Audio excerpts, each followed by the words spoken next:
Yovheliym, Jubilees, chapter 36. And in the 6th year of this week, Yitzchak called his 2 sons Esau and Yaakov, and they came to him, and he said unto them, My sons, I am going the way of my fathers, to the eternal house where my fathers are. Wherefore bury me near Avraham my father, in the double cave in the field of Ephron the Chitti, where Avraham purchased a sepulchre to bury in the sepulchre which I dug for myself, there bury me. And this I command you, my sons, that ye practice righteousness and uprightness on the earth, so that Yahuwah may bring upon you all that Yahuwah said that he would do to Abraham and to his seed. And love one another, my sons, your brothers as a man who loves his own soul, and let each seek in what he may benefit his brother. And act together on the earth, and let them love each other as their own souls. And concerning the question of idols, I command and admonish you to reject them and hate them and love them not, for they are full of deception for those that worship them, and for those that bow down to them.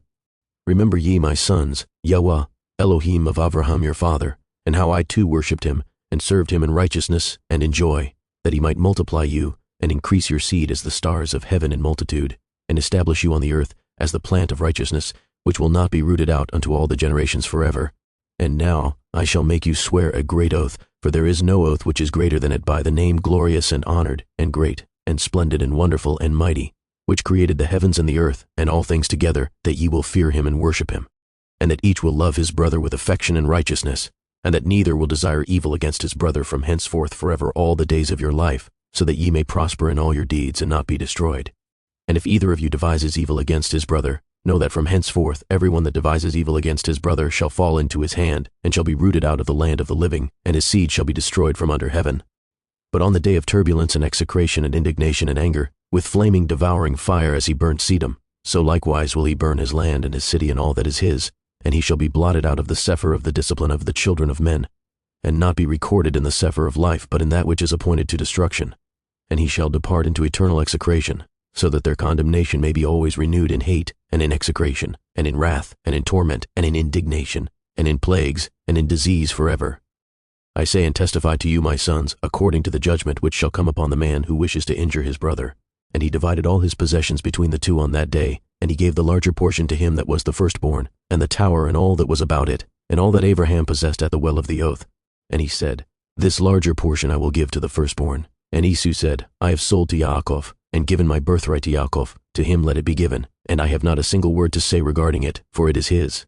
And Yitzchak said, May a blessing rest upon you, my sons, and upon your seed this day, for ye have given me rest, and my heart is not pained concerning the birthright, lest you should work wickedness on account of it.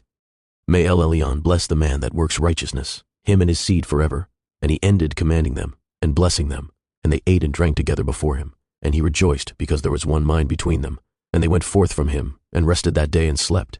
And Yitzchak slept on his bed that day rejoicing, and he slept the eternal sleep, and died 180 years old. He completed 25 weeks and 5 years, and his 2 sons Esau and Yaakov buried him.